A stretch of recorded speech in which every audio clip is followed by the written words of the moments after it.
Hey guys, welcome to another episode of Sales with Jay and Ron. Yep, where we are turning script readers into pro salespeople. All right, guys, today's topic, how to manage your time as a salesperson. The first thing that's really helped me recently is time blocking. Gary Keller in The One Thing talks about this a lot, but I know for me personally, aside from me doing sales, I also do property management. And the more units that I acquire to manage, the more it's important to make sure that I time block at least 1 to 2 hours a day where I'm the one doing the reaching out. It's different when things are incoming. You can't really plan for those, but, to make sure I do my follow-ups, right? Make sure I'm following up about photos, following up to see if they still want to sell. What I do now is I give myself from, let's say, 10 to 12 p.m. where I am no matter what someone's calling me about, whether it's property management, anything personal, I ignore all of that. I'm only focused on acquisitions for those 2 hours.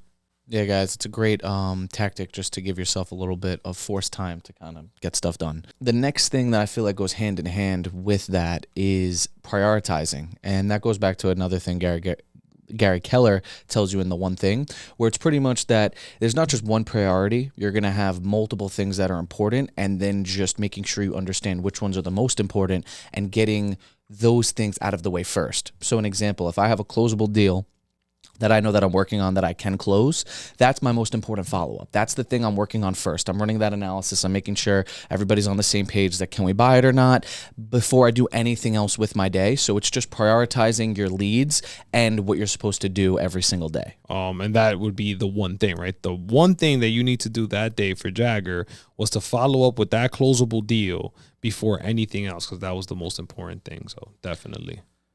Number 3, lead versus lag. So this goes with your goals. So guys, you want to make sure that you understand the difference between a lead measure and a lag measure. So for example, a lag measure is the end result. So I know a lot of people like using the lag to set their goals, right? So it's like January 1st, right? What's everyone's lag measure? I want to lose 50 pounds, right? That's a lag measure because that's the end result of what you want to do day to day. Your lead measures are, I want to only drink water. I want to walk at least 1 mile per day. And I want to eat 1 fruit and 1 vegetable per day. Those are your lead measures that will get you to your lag measure, which is losing 50 pounds. Mm-hmm. So you want to make sure you understand the difference between lead and lag so you can manage your time wisely. Yeah, guys, he brought a great example of health, and it's important to do that with everything in your life, right? You could do it with sales. You could do it with anything. And the whole point is that you understand what this is, because whatever goal you have is great. But if you're not doing things every single day that are actually getting you to your goal, then that's just a distraction. And for us, right, it's talking to quality leads, trying to get a deal.